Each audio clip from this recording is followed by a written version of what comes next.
अपनी कमीज मतलब इसे सही बोल के तरीके बार से में टच अंदर करती करो। हूँ। अब ऐसे कहते हैं ना, बाहर निकली होती है शर्ट, बेटे को आपने कहना है अपनी कमीज सही तरीके से अंदर करो। How you will say this one? अंदर अंदर करो। मीन्स हाँ इन, है। इन, इन, हाँ इन तो आएगा, इन तो आएगा, ठीक है। प्रॉपर, हाँ किस? प्रॉपर, प्रॉपर, ठीक है, सही तरीके से सिंगिंग, अपनी कमीज। अपनी कमीज। और अपनी, योर, मी, यूर, हाँ तुम, आप नहीं उसको बोल रही हैं, आप उसको बोल रही हैं अच्छा, यूर। हाँ। योर, हाँ। योर कमीज का, अच्छा। योर शर्ट, हाँ। Your shirt, hmm. In, inside या इन, आप बोलोगी टक इन। टक इन का मतलब होता है अंदर करना।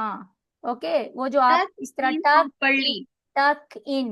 Okay, you will use this word, tuck in your shirt properly. Tuck in your shirt properly. Tuck in your shirt properly. Okay. अच्छा, इसको टक कहेंगे अंदर अंदर करना। करना, जो बेडशीट पे हम लगाते हैं ना, बाज का तो वो खदामें आती हैं, या हम खुद भी उसको ऐसे खुला छोड़ देते हैं, तो उसको हम कहेंगे कि टक इन करो, इसको टक इन, प्लीज टक इन प्रॉपरली। इसको, वो जो बेडशीट लगाते हैं, जैसे हम उसको टक इन करना है, अंदर करना है, उसको भी हम टक इन यूज करेंगे, ठीक है। ठीक है, टक in okay, your shirt properly. Tuck in your shirt properly. जिस तरह ये देखो, टक इन अंदर की तरफ कर रहा है, अब इन इन करेंगे तो वो तो इन तो जा रही है, लेकिन अब हमने उसको फिक्स भी तो करना है ना, टक इन उसको बोलेंगे, यस, ठीक है।